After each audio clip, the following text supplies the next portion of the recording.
Hello student, welcome you all. Today we will discuss about electric flux. तो आज electric फ्लक्स के बारे में हम डिस्कस करेंगे. इलेक्ट्रिक फ्लक्स क्या होता है?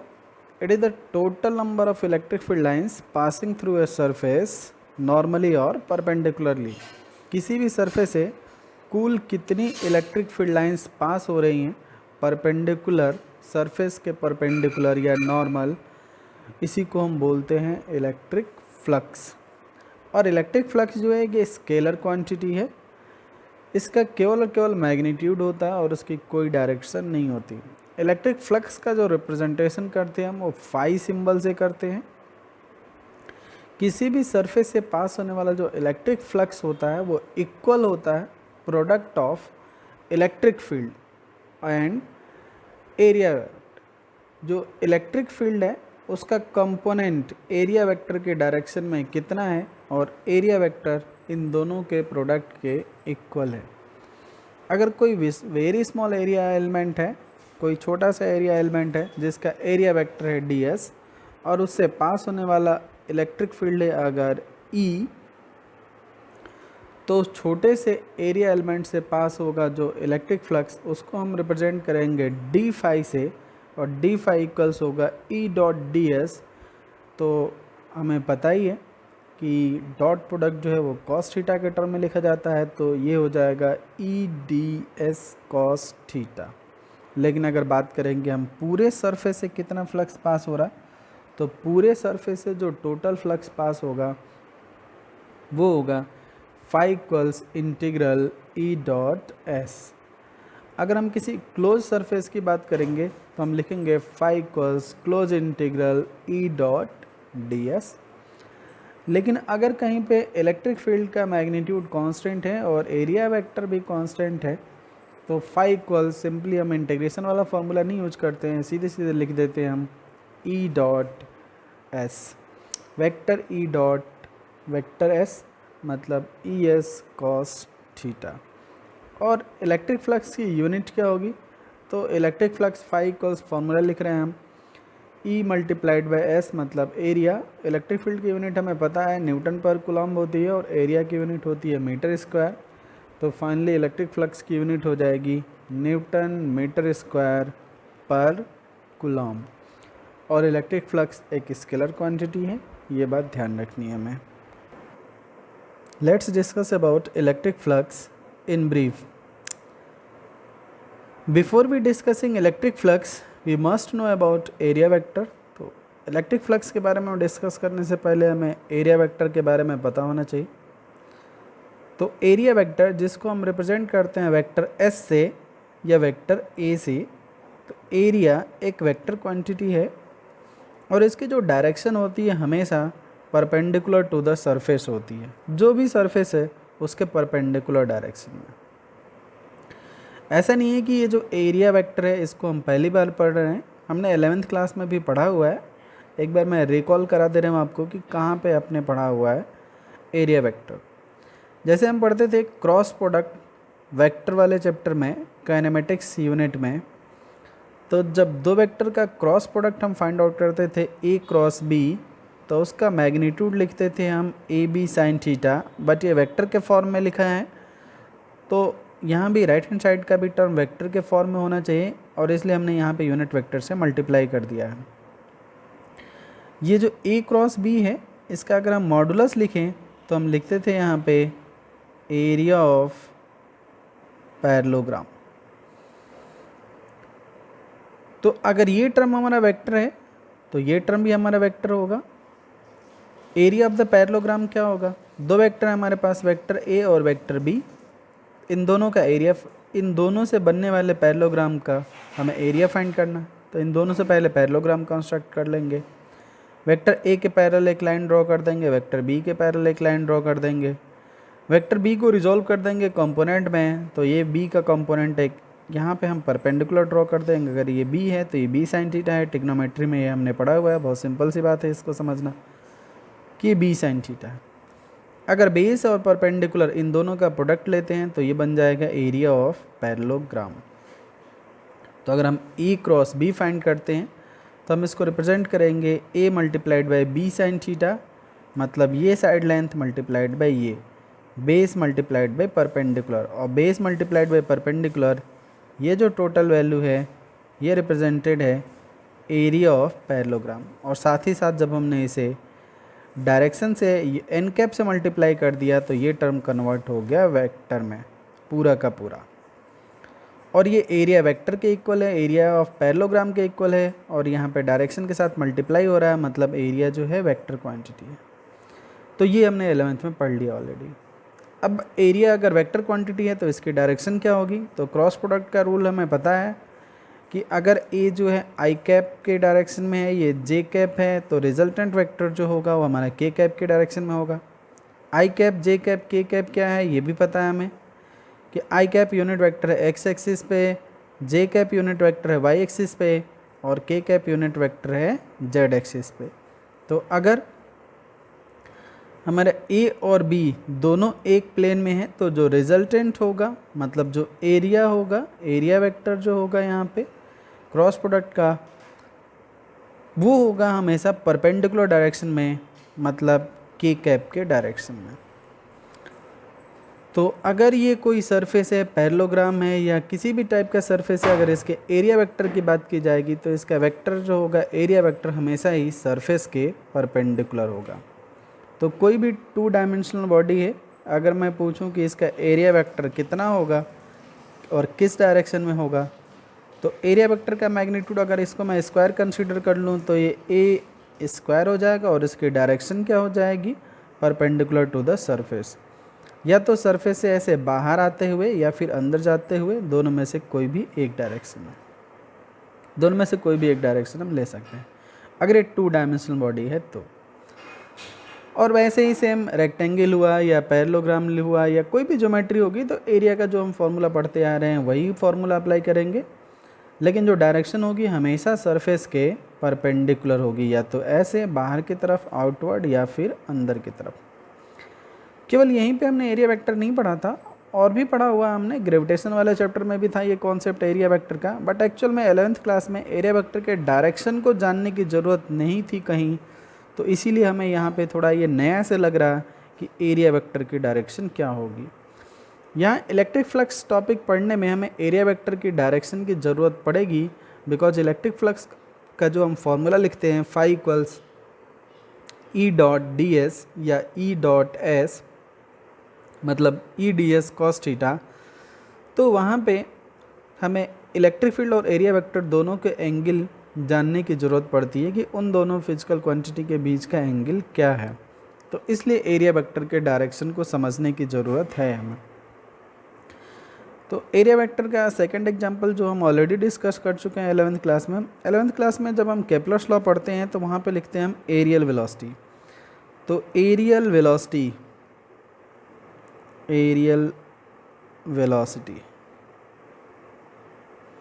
एरिया वेलोसिटी बोल रहे हैं, तो वेलोसिटी एक वेक्टर क्वांटिटी है, और एरियल वेलोसिटी का हम फॉर्मूला लिखते थे delta A upon delta T equals half और L angular momentum upon mass. तो देखो ये फॉर्मूला आप ऑलरेडी लिख चुके हो 11th क्लास में, और यहाँ पे ए पे वेक्टर सिंबल ड्रॉ किया है, मतलब ये एरिया जो है वेक्टर क्वांटिटी है। बट यहाँ पे या फिर यहाँ पे एरिया वेक्टर की डायरेक्शन क्या है ये हमें जानने की ज़रूरत कभी नहीं पड़ी, बट यहाँ पे हमें जानना है कि एरिया वेक्टर की डायरेक्शन क्या है।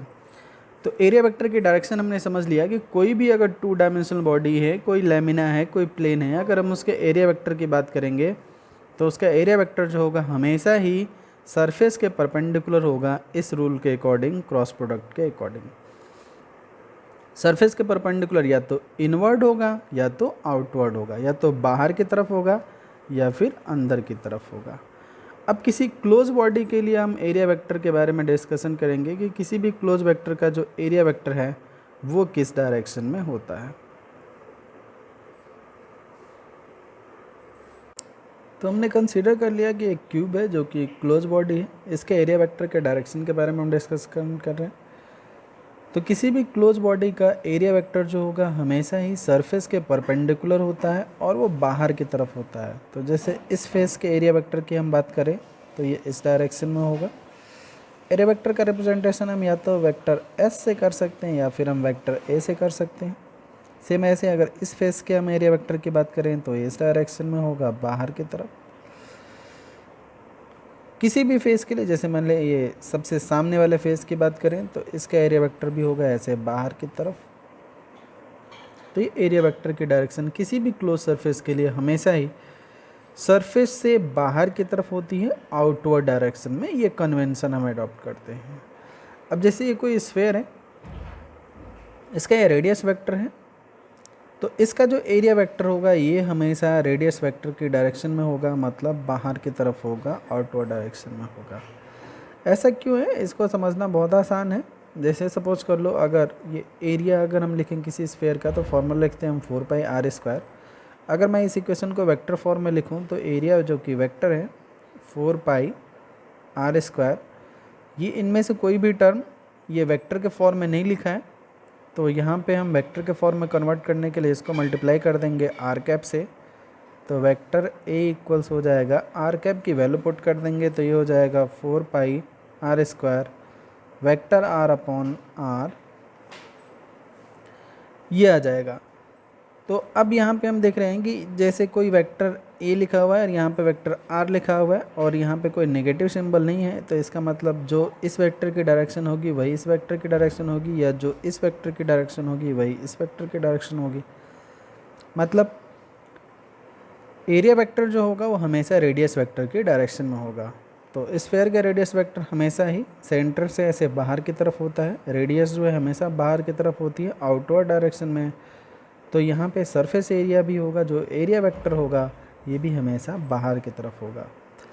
तो अब ये बात हमें समझ में आ गई होगी कि कोई भी ओपन सरफेस हो या 2 डायमेंशनल बॉडी हो, कोई प्लेन हो, लेमिना हो, सीट हो, अगर हम इसके एरिया वेक्टर की बात करें तो इसका एरिया वेक्टर जो होगा वो हमेशा ही सरफेस के परपेंडिकुलर होता है बाहर की तरफ। और ये किधर भी हो सकता है, मतलब अपवर्ड डायरेक्शन में भी हो सकता है और डाउनवर्ड डायरेक्शन में नीचे की तरफ भी हो सकता है, दोनों तरफ हो सकता है। लेकिन अगर हम बात करते हैं किसी क्लोज सरफेस के लिए, जैसे कि ये स्फेयर है, जैसे कि ये क्यूब है, क्यूबॉइड होता, तो वहाँ पे जो एरिया वेक्टर होता हमेशा ही सरफेस के परपेंडिकुलर होगा और इनवर्ड नहीं, जैसे अंदर की तरफ नहीं होता, ये हमेशा किधर की तरफ होगा, बाहर की तरफ। तो ये एरिया वेक्टर की डायरेक्शन है। यहाँ पे रेडियस वेक्टर अंदर नहीं होता, रेडियस हमेशा बाहर की तरफ होती है, तो इसलिए एरिया वेक्टर भी जो होगा वो बाहर की तरफ होगा, इनवर्ड नहीं होगा। तो ये एरिया वेक्टर की डायरेक्शन को हमने समझ लिया। अब हम डिस्कस करेंगे फ्लक्स के कॉन्सेप्ट को। इलेक्ट्रिक फ्लक्स, तो इलेक्ट्रिक फ्लक्स क्या होता है, किसी भी सरफेस से इलेक्ट्रिक फील्ड लाइंस जो है पास हो रही हैं। हमने कंसीडर कर लिया कि एक छोटा सा एरिया एलिमेंट है, कोई छोटा सा सरफेस है जिसका एरिया वेक्टर है ds और इसे ई स्ट्रेंथ के इलेक्ट्रिक फील्ड पास हो रहा है। एरिया वेक्टर हमें पता है हमेशा ही सरफेस के परपेंडिकुलर होता है, हमेशा ही सरफेस के परपेंडिकुलर होता है। इलेक्ट्रिक फील्ड किसी भी एंगल पे पास हो सकता है, सरफेस के लॉन्ग हो सकता है, सरफेस के परपेंडिकुलर हो सकता है, या किसी भी आर्बिट्री एंगल पे हो सकता है। तो एरिया वेक्टर और इलेक्ट्रिक फील्ड अगर इन दोनों के बीच का एंगल थीटा है, तो इस छोटे से एरिया एलिमेंट से पास होने वाला जो इलेक्ट्रिक फ्लक्स होगा, जिसको हम रिप्रेजेंट कर रहे हैं डी फाई से, ये होगा ई डॉट डी एस के इक्वल। अगर हम इसका डॉट प्रोडक्ट फाइंड करेंगे तो ई डी एस कॉस थीटा हो जाएगा। डॉट प्रोडक्ट का रूल हमें पता ही है कि ए डॉट बी जो है ए बी कॉस थीटा के इक्वल होता है। अगर छोटे से एलिमेंट का इतना फ्लक्स है तो पूरे बॉडी का या पूरे सरफेस का टोटल कितना फ्लक्स होगा, तो जब हम इस वैल्यू का इंटीग्रेशन कर देंगे विद इन लिमिट तो हमें पता चल जाएगा कि टोटल इलेक्ट्रिक फ्लक्स जो है कितना है। तो हम इसको इंटीग्रेट कर देंगे। अगर कोई बॉडी क्लोज है, ये तो हो गया कि कोई ओपन सरफेस है उसके लिए, लेकिन अगर कोई क्लोज बॉडी है, जैसे कि अभी हमने डिस्कस किया था स्फेयर है, क्यूब है, इस टाइप की कोई बॉडी, सिलिंड्रिकल बॉडी है, चारों तरफ से क्लोज है, बंद है, तो ऐसे किसी बॉडी से अगर हमें टोटल फ्लक्स लिखना है तो फाई इक्वल्स लिखते हैं हम close integral E dot D S. Close integral इसको हम पढ़ते हैं और इसमें कोई ख़ास डिफरेंस नहीं है, इंटीग्रेशन के रूल में कोई चेंज नहीं आता, बस ये है कि ये किसी क्लोज सरफेस के लिए है जबकि ये किसी ओपन सरफेस के लिए है। तो ये किसी क्लोज सरफेस का टोटल फ्लक्स हो जाएगा। अगर इलेक्ट्रिक फील्ड या एरिया वेक्टर ये दोनों ही कांस्टेंट हैं तो उस कंडीशन में फ्लक्स का हम फॉर्मूला लिखते हैं phi equals E dot S. अब यहाँ पे इंटीग्रेशन सिंबल नहीं यूज करेंगे क्योंकि फील्ड वेरिएबल नहीं है और एरिया जो है एरिया वेक्टर ये भी वेरिएबल नहीं है, ये भी कांस्टेंट है। तो फाई इक्वल सिंपली हम फॉर्मूला लिख देंगे ई डॉट एस वेक्टर एस। तो ये इलेक्ट्रिक फ्लक्स की वैल्यू हो जाएगी। इलेक्ट्रिक फ्लक्स जो है कोई फिजिकल ऑब्जेक्ट नहीं है, या किसी चार्ज के चारों तरफ से जो इलेक्ट्रिक फ्लक्स इमिट हो रहा होगा ये कोई लाइन हमें दिख नहीं रही होगी कि हम देख के उसको समझ जाएंगे कि हाँ इस चार्ज से अब इलेक्ट्रिक फ्लक्स निकल रहा है। फिर भी हम इसके कॉन्सेप्ट को समझने की कोशिश करते हैं। जैसे कि अगर कोई बल्ब है तो इस बल्ब के चारों तरफ से लाइट इमिट होती है।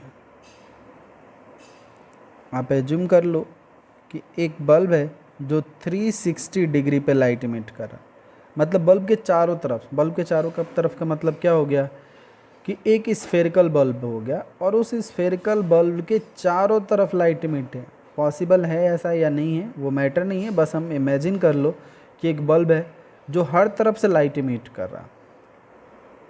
तो जैसे किसी बल्ब के चारों तरफ से लाइट इमिट होती हैं, चारों तरफ से, हर तरफ से 360 डिग्री एंगल पे, ऊपर नीचे आगे पीछे चारों तरफ से, सेम वैसे ही किसी चार्ज के, जैसे मान लो यहाँ पे कोई चार्ज है, इसके चारों तरफ से इलेक्ट्रिक फील्ड लाइंस ओरिजिनेट होती हैं, इमिट होती हैं। इलेक्ट्रिक फील्ड लाइंस को हम देख नहीं सकते, ये पहले भी हम डिस्कस कर चुके हैं कि इलेक्ट्रिक फील्ड लाइन जो है इमेजिनरी होती हैं, जो इलेक्ट्रिक फील्ड के कॉन्सेप्ट को समझने में हेल्प करती हैं। तो वैसे ही जैसे किसी बल्ब के चारों तरफ लाइट इमिट होती है, ठीक वैसे ही किसी चार्ज के चारों तरफ इलेक्ट्रिक फील्ड लाइंस इमिट होती हैं जो इलेक्ट्रिक फील्ड को रिप्रेजेंट करती हैं। तो किसी गिवन एरिया में, मान लो ये एरिया है, इस गिवन एरिया में कितनी electric field lines perpendicular direction में पास हो रही हैं, इसी को हम बोलते हैं इलेक्ट्रिक फ्लक्स। किसी भी चार्ज के चारों तरफ 360 डिग्री पे टोटल जो फील्ड लाइन इमिट हो रही है, और वो फील्ड लाइन किसको रिप्रेजेंट करती हैं, वो रिप्रेजेंट करती हैं इलेक्ट्रिक फील्ड को। उन फील्ड लाइन के सामने कोई सरफेस है या उनके पाथ में कोई सरफेस है, तो उस फेस से, उस सरफेस से कुल कितनी इलेक्ट्रिक फील्ड लाइंस उस सरफेस के परपेंडिकुलर डायरेक्शन में पास हो रही हैं, इसी को बोला जाता है इलेक्ट्रिक फ्लक्स। ये कोई रीजन है जहाँ पे इलेक्ट्रिक फील्ड लाइन जो है रिप्रेजेंटेड है, जो कि यूनिफॉर्म इलेक्ट्रिक फील्ड को रिप्रेजेंट करती है। यूनिफॉर्म इलेक्ट्रिक फील्ड ये कैसे पता है हमें बताया कि यूनिफॉर्म इलेक्ट्रिक फील्ड को हम रिप्रेजेंट करते हैं इलेक्ट्रिक फील्ड लाइंस ड्रॉ करके और उनके बीच के जो स्पेस है ये इक्वल रख के। अब इन इलेक्ट्रिक फील्ड लाइंस जो कि इलेक्ट्रिक फील्ड को रिप्रेजेंट कर रही है, यहाँ पे हम कोई ऑब्जेक्ट रख दें या कोई एरिया एलिमेंट ले लें, तो उससे पास होने वाला जो इलेक्ट्रिक फ्लक्स होगा वो कितना होगा। सपोज कर लो हमने एक एरिया एलिमेंट लिया है ऐसे, तो हम देख रहे हैं कि इससे इलेक्ट्रिक फ्लक्स जो होगा कितना पास होगा। इसका एरिया वेक्टर सपोज कर लो हमने रिप्रेजेंट कर लिया S1 से, तो इस पहले सरफेस से पास होने वाला जो फ्लक्स होगा φ1 लिखा जाएगा E डॉट S1।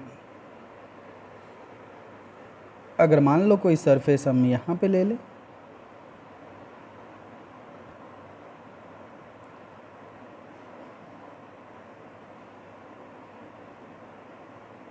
ऐसे, और इसका एरिया वेक्टर हमने रिप्रेजेंट कर दिया S2।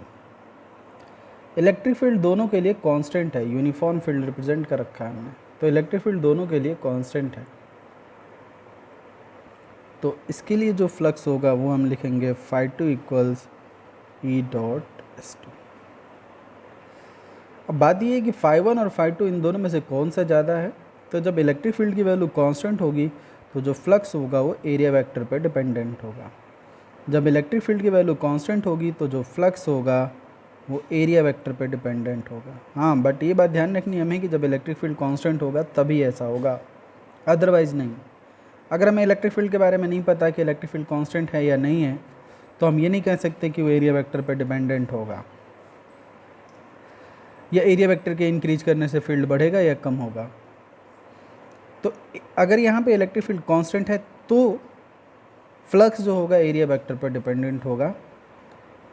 तो हमें देखने से ही लग रहा है कि इसका एरिया ज़्यादा है, एरिया वेक्टर यहाँ पे ज़्यादा है, इसका एरिया जो है कम है, एरिया वेक्टर यहाँ पे कम है। तो यहाँ पे फ्लक्स जो होगा कम होगा और यहाँ पे फ्लक्स जो होगा ज़्यादा होगा। ये फॉर्मूले के हिसाब से हमने देख लिया है मैथमेटिकली। प्रैक्टिकली भी ऐसा ही है। इलेक्ट्रिक फ्लक्स की डिफिनीशन हम लिखते हैं total number of electric field lines passing through surface perpendicularly. तो अगर मैं S1 सरफेस की बात करूं तो इसे total number of electric field lines pass हो रही हैं 1 2 3। लेकिन अगर मैं S2 सरफेस की बात करूं तो 1 2 3 4 5 6। तो यहाँ से 6 इलेक्ट्रिक फील्ड लाइंस पास हो रही हैं, जबकि यहाँ से 3 इलेक्ट्रिक फील्ड लाइंस पास हो रही हैं केवल। तो किसी भी सरफेस से जितनी ज़्यादा इलेक्ट्रिक फील्ड लाइंस पास होंगी फ्लक्स उतना ही ज़्यादा होगा। फ्लक्स की डिफिनीशन हम यही तो लिखते हैं, the number of electric field lines passing through a surface perpendicularly is known as electric flux. तो ये मैथमेटिकली और प्रैक्टिकली दोनों कंडीशन में यहाँ पे जस्टिफाई हो रहा है। ये अगर हम ये जो एलिमेंट हमने कंसीडर कर रखा है एरिया एलिमेंट, इसके डायरेक्शन को बदल दें, इसको चेंज कर दें, तो एरिया वेक्टर पे क्या चेंज आएगा, अब हम ये डिस्कस करते हैं। अब हम देख रहे हैं कि यूनिफॉर्म इलेक्ट्रिक फील्ड में ही अगर हम सेम एरिया एलिमेंट लें, मतलब एक ही ऑब्जेक्ट जो हमने पहले केस में लिया, दूसरे केस में लिया, तीसरे केस में लिया, उसका ओरिएंटेशन चेंज कर दें, अलग अलग तरीके से रखें, तो इलेक्ट्रिक फ्लक्स पे क्या चेंज आएगा। जैसे हमने यहाँ पे एक एरिया एलिमेंट लिया, ये कोई ऑब्जेक्ट लिया जिसका एरिया वेक्टर है vector S, electric field E. Electric field तो सबके लिए कॉमन है, बिकॉज ये इलेक्ट्रिक फील्ड जो है हमने यहाँ पे लिख रखा है कि यूनिफॉर्म नेचर का है, और एरिया वेक्टर भी सबके लिए सेम है। एक ही टाइप का एलिमेंट लिया है, ये एक ही एलिमेंट को अलग अलग बार अलग अलग तरीके से अलग अलग डायरेक्शन में रखा है हमने।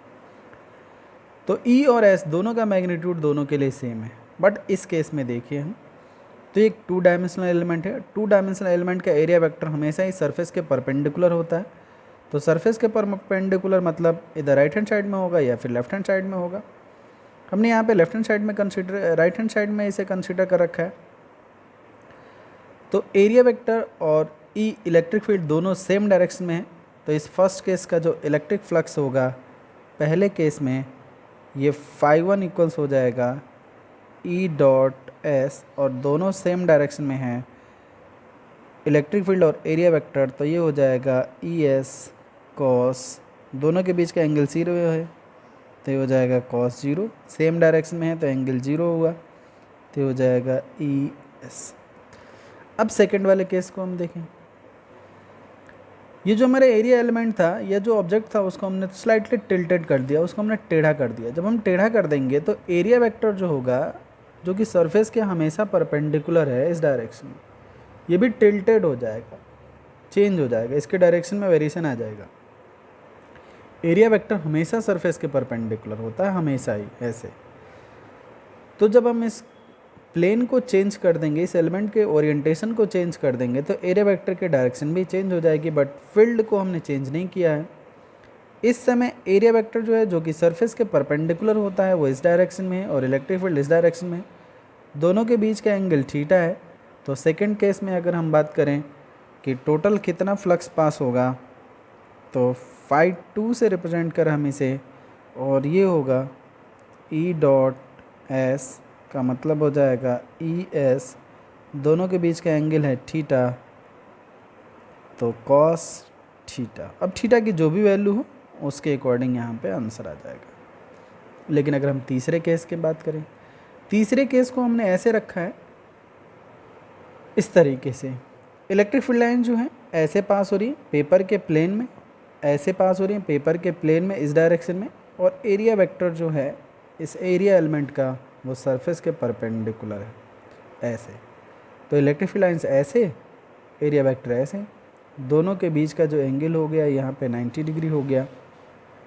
तो यहाँ पे थर्ड केस में जो फ्लक्स होगा फाई 3 ये हो जाएगा ई डॉट एस। इसका मतलब ये हुआ कि ई एस कॉस 90 इक्वल्स हो जाएगा 0। ये दोनों आपस में परपेंडिकुलर हैं तो थीटा 90 डिग्री हो जाएगा, फ्लक्स की वैल्यू 0 हो जाएगी।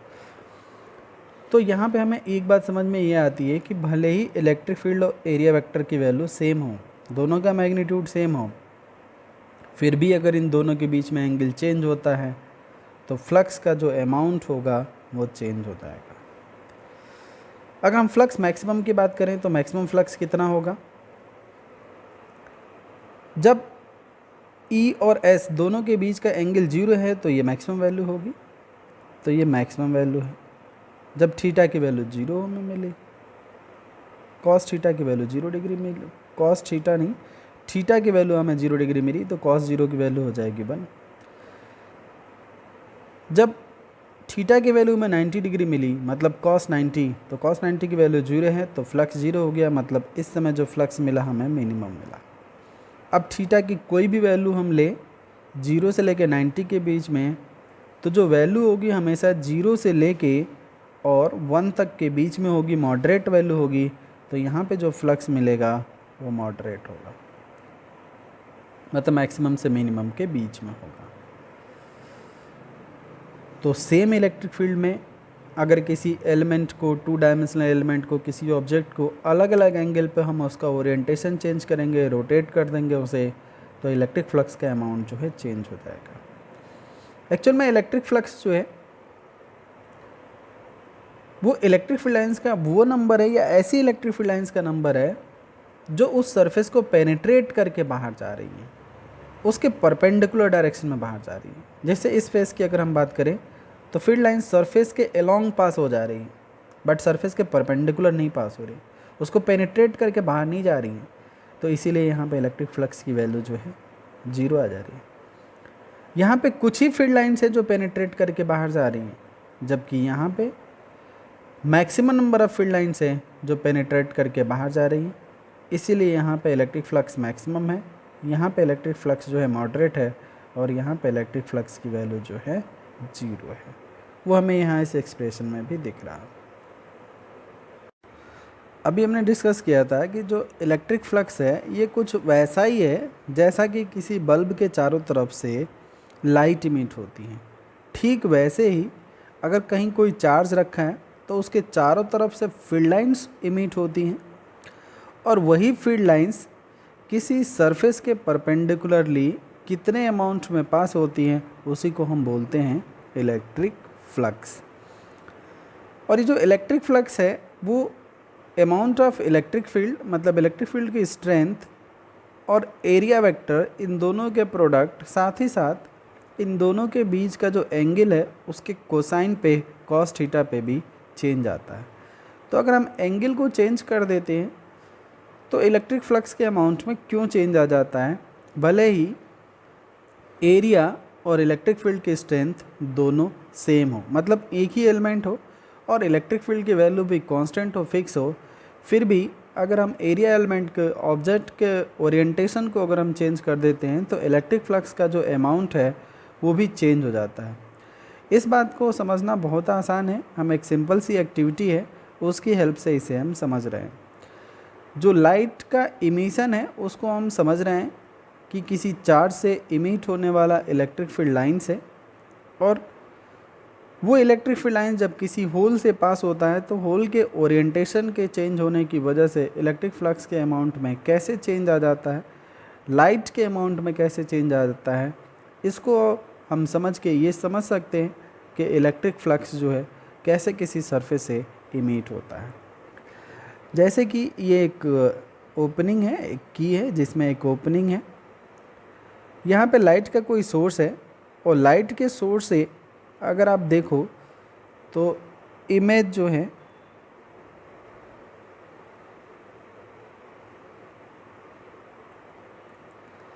हाँ, इस की ओपनिंग से इतने अमाउंट की लाइट जो है, जो शैडो बन रही है, इतने अमाउंट की लाइट जो है अभी फॉल हो रही है।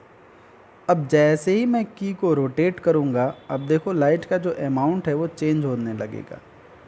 लाइट का जो अमाउंट है जिसकी शैडो यहाँ पे बन रही है, फॉल हो रही है, इस नैरो ओपनिंग से पास होने वाला लाइट का अमाउंट जो है वो चेंज होता जा रहा, ऐसे चेंज होता जा रहा, कम होने लगा, कम होने लगा, कम होने लगा, जीरो हो गया।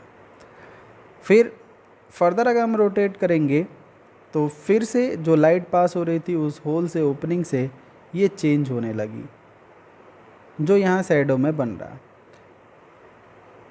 तो ठीक वैसे ही अगर हम किसी सरफेस का ओरिएंटेशन, किसी ऑब्जेक्ट के सरफेस को अगर हम चेंज करते हैं, उसका एंगल चेंज करते हैं, उसका ओरिएंटेशन चेंज कर देते हैं इलेक्ट्रिक फील्ड में, तो उससे पास होने वाला जो इलेक्ट्रिक फ्लक्स का जो अमाउंट है वो भी चेंज हो जाता है। एक्चुअल में इलेक्ट्रिक फ्लक्स जो है केवल और केवल उन फील्ड लाइंस का नंबर है जो उस सरफेस को पेनिट्रेट करके जा रही है। जैसे इस होल से लाइट वेव पेनिट्रेट करके जा रही है तो केवल वही लाइट पास हो पा रही है, अदरवाइज नहीं।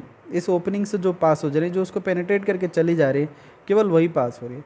लेकिन जब हम देख रहे हैं कि सरफेस के अलोंग अगर हो जा रही हैं लाइट तो पास नहीं हो पा रही, ठीक वैसे ही अगर सरफेस के अलोंग अगर इलेक्ट्रिक फील्ड हो जाएगा तो वो पास नहीं हो पाएगा उस सरफेस से, तो उसको हम फ्लक्स नहीं काउंट करेंगे। तो आई होप आपको समझ में आ गया होगा कि इलेक्ट्रिक फ्लक्स जो है क्या है। इलेक्ट्रिक फ्लक्स जो है किसी भी सरफेस से पास होने वाली टोटल इलेक्ट्रिक फील्ड लाइंस का नंबर है जो उस सरफेस से परपेंडिकुलर डायरेक्शन में पास होती हैं। और ये कुछ वैसा ही है जैसा कि किसी लाइट के सोर्स से लाइट इमिट होती हैं चारों तरफ, ठीक वैसे ही चार्ज से, क्योंकि चार्ज ही सोर्स है इलेक्ट्रिक फील्ड का और उसी की वजह से इलेक्ट्रिक फील्ड लाइंस जो है ओरिजिनेट होती हैं, तो चार्ज से वैसे ही इलेक्ट्रिक फ्लक्स ओरिजिनेट होता है और किसी सरफेस से पास होता है।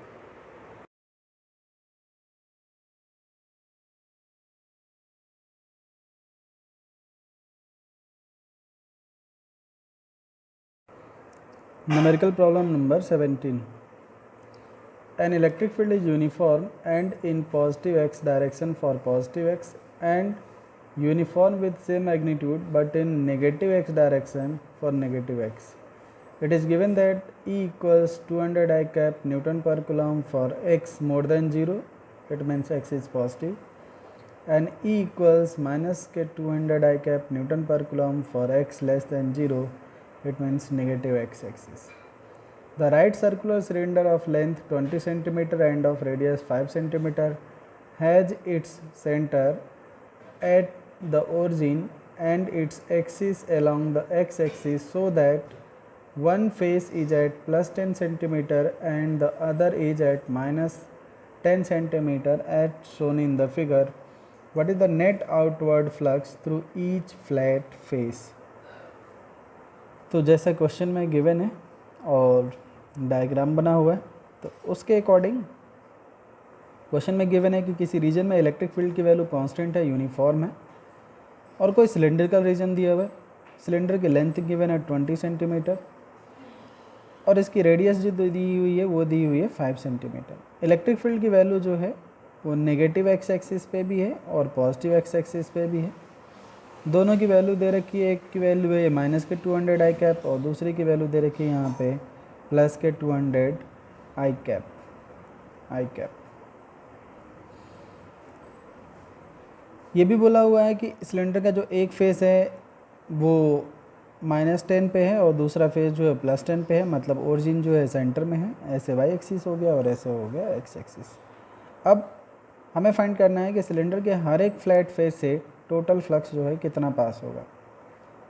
तो सिलेंडर जैसे ये मार्कर है सिलेंड्रिकल शेप में है, इसमें टोटल कितने फेस होंगे? एक तो ये कि इसका एक सिलेंड्रिकल फेस हो गया, चारों तरफ से एक जैसा है, हर तरफ से ये सिलेंड्रिकल फेस।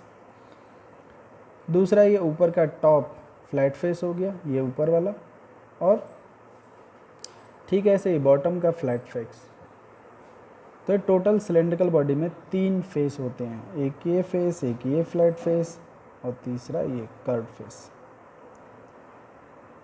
अब हमें फाइंड करना है कि ये जो फ्लैट फेस है इनसे फ्लक्स कितना पास होगा। तो इस फेस से फ्लक्स कितना पास होगा? इलेक्ट्रिक फील्ड की वैल्यू कांस्टेंट है, कांस्टेंट इलेक्ट्रिक फील्ड के लिए हम फॉर्मूला अप्लाई करते हैं, phi = E.S। इस फेस का नाम दे दिया हमने फर्स्ट फेस, इसको हम बोल रहे हैं सेकंड फेस और इसको हम बोल रहे हैं थर्ड फेस। हालांकि पहले पार्ट में हमें केवल इन्हीं दोनों का फ्लक्स फाइंड करना है, तो इसको हम लिखते रहे φ1। ई इलेक्ट्रिक फील्ड की वैल्यू, ई कितना गिवन है, ये गिवन है माइनस के 200 आई कैप न्यूटन पर कूलम। एरिया वेक्टर कितना गिवन है, तो एरिया वेक्टर हमें पता है कि किसी भी क्लोज सरफेस के लिए जो एरिया वेक्टर होता है वो सरफेस के परपेंडिकुलर होता है और हमेशा बाहर की तरफ होता है। तो सिलेंडर ये क्लोज है इस साइड में इस तरीके से, तो इसका एरिया वेक्टर जो होगा वो बाहर की तरफ होगा इस फेस के लिए, आउटवर्ड डायरेक्शन, इस डायरेक्शन में। तो एरिया वेक्टर इस डायरेक्शन में, और area vector negative x axis पे है, तो यहाँ पे लिखा जाएगा S इक्वल्स, एरिया वेक्टर की वैल्यू होगी कितनी, पाई r स्क्वायर, और नेगेटिव एक्स एक्सिस पे है तो यहाँ पे लिखा जाएगा माइनस, और यहाँ पे लिखा जाएगा आई कैप। पाई की वैल्यू 22/7 मल्टीप्लाइड बाई रेडियस की वैल्यू कितने की मैंने 5 सेंटीमीटर, तो इसको मैं मीटर में चेंज कर ले रहा हूँ, 5 × 10⁻⁻2 मीटर, तो ये हो जाएगा 5 × 10⁻⁻2, और रेडियस का स्क्वायर है तो स्क्वायर कर दिया, आई कैप है तो आई कैप लिख दिया, मीटर में चेंज कर दिया तो यूनिट लिख देंगे मीटर स्क्वायर। तो ई की वैल्यू लिख ली हमने, एस की वैल्यू लिख ली। अब φ1 क्या है फॉर्मूला, ई डॉट एस, वैल्यू रखते हैं इसकी। ई की वैल्यू कितनी है, माइनस के 200 आई कैप डॉट माइनस के 22/7 मल्टीप्लाइड बाई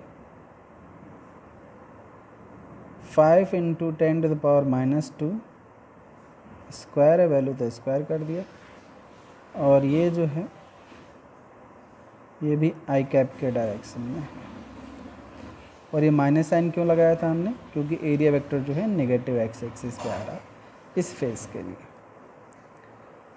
अब इसको सॉल्व करेंगे तो φ1 इक्वल्स ये हो जाएगा 200, ये भी माइनस में है ये भी माइनस में है, तो ये हो जाएगा प्लस, प्लस सिंबल वैसे नहीं भी लिखेंगे तब भी चल जाएगा, इनटू 22/7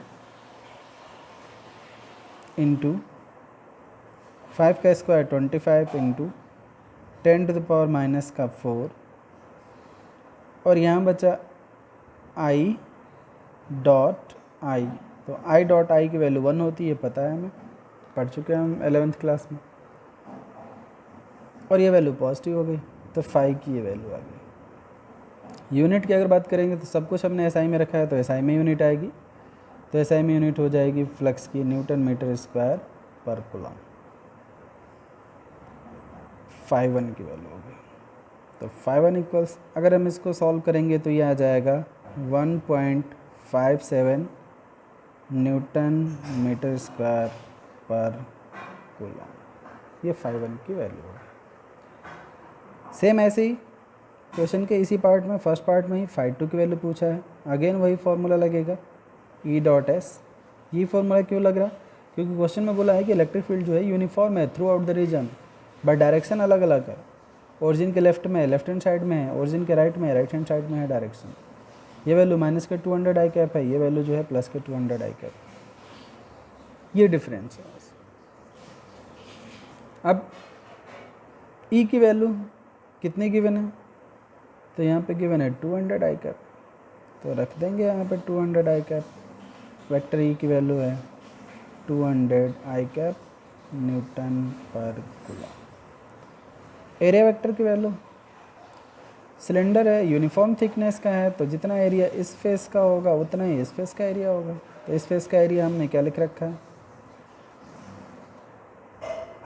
पाई r स्क्वायर, और एरिया वेक्टर इसका किस डायरेक्शन में होगा, इस फेस का। एरिया वेक्टर हमेशा ही सरफेस के परपेंडिकुलर और बाहर की तरफ, तो ये क्लोज सरफेस है तो इसके लिए बाहर की तरफ ये डायरेक्शन होगी, तो ये डायरेक्शन जो है पॉजिटिव एक्स एक्सिस है, तो यहाँ पे लिखा जाएगा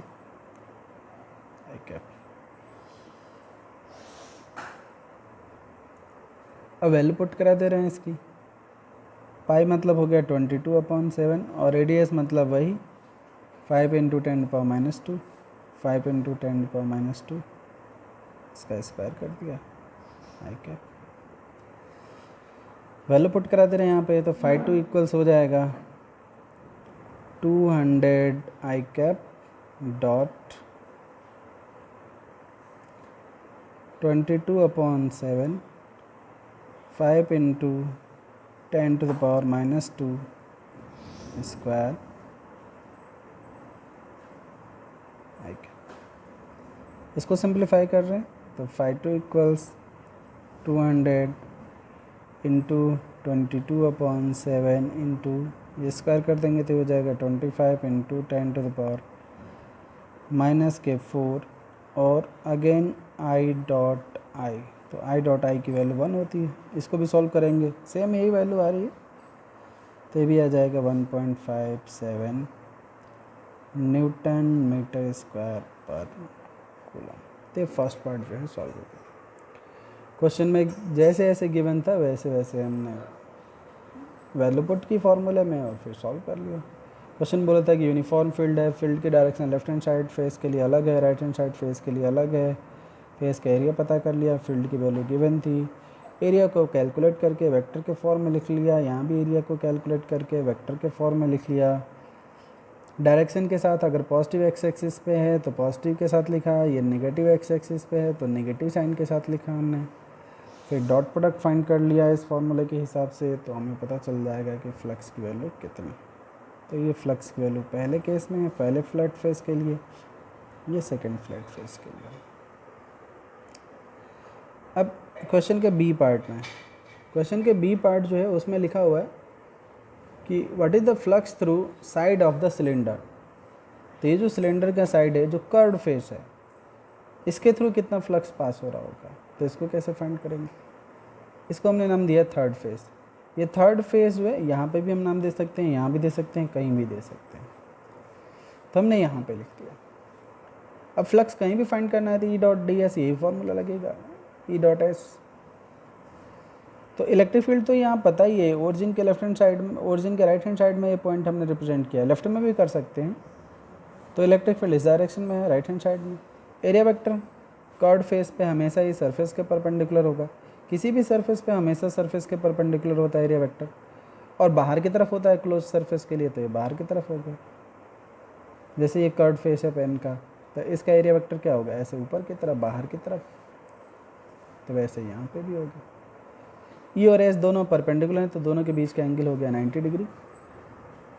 तो यहाँ पे 5/3 लिखेंगे हम, ई डॉट एस मतलब हो जाएगा ई एस कॉस 90, बिकॉज दोनों के बीच का जो एंगल है वो 90 डिग्री। तो कॉस 90 की वैल्यू 0 होती है, तो टोटल फ्लक्स हो जाएगा यहाँ पे 0। अब क्वेश्चन के तीसरे पार्ट में पूछा है, सी पार्ट में, कि what is the net outward flux through the cylinder. तो इस सिलेंडर से टोटल कितना फ्लक्स बाहर आ रहा होगा। तो इस सिलेंडर में टोटल 3 फेस है, तो जो टोटल फ्लक्स बाहर आएगा वो इन्हीं 3 से आएगा। तो फाई टोटल इक्वल्स पहले फेस का फ्लक्स प्लस दूसरे फेस का फ्लक्स प्लस तीसरे फेस का फ्लक्स। पहले फेस का फ्लक्स ये, दूसरे फेस का फ्लक्स ये भी सेम उतना ही है, और तीसरे फेस का फ्लक्स 0 है।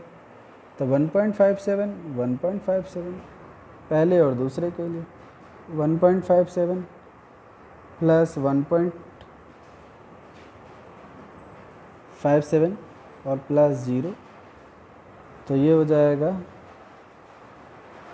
4 और 1 और ये हो जाएगा 3, तो 3.14 और फ्लक्स की यूनिट है न्यूटन मीटर स्क्वायर पर कूलम।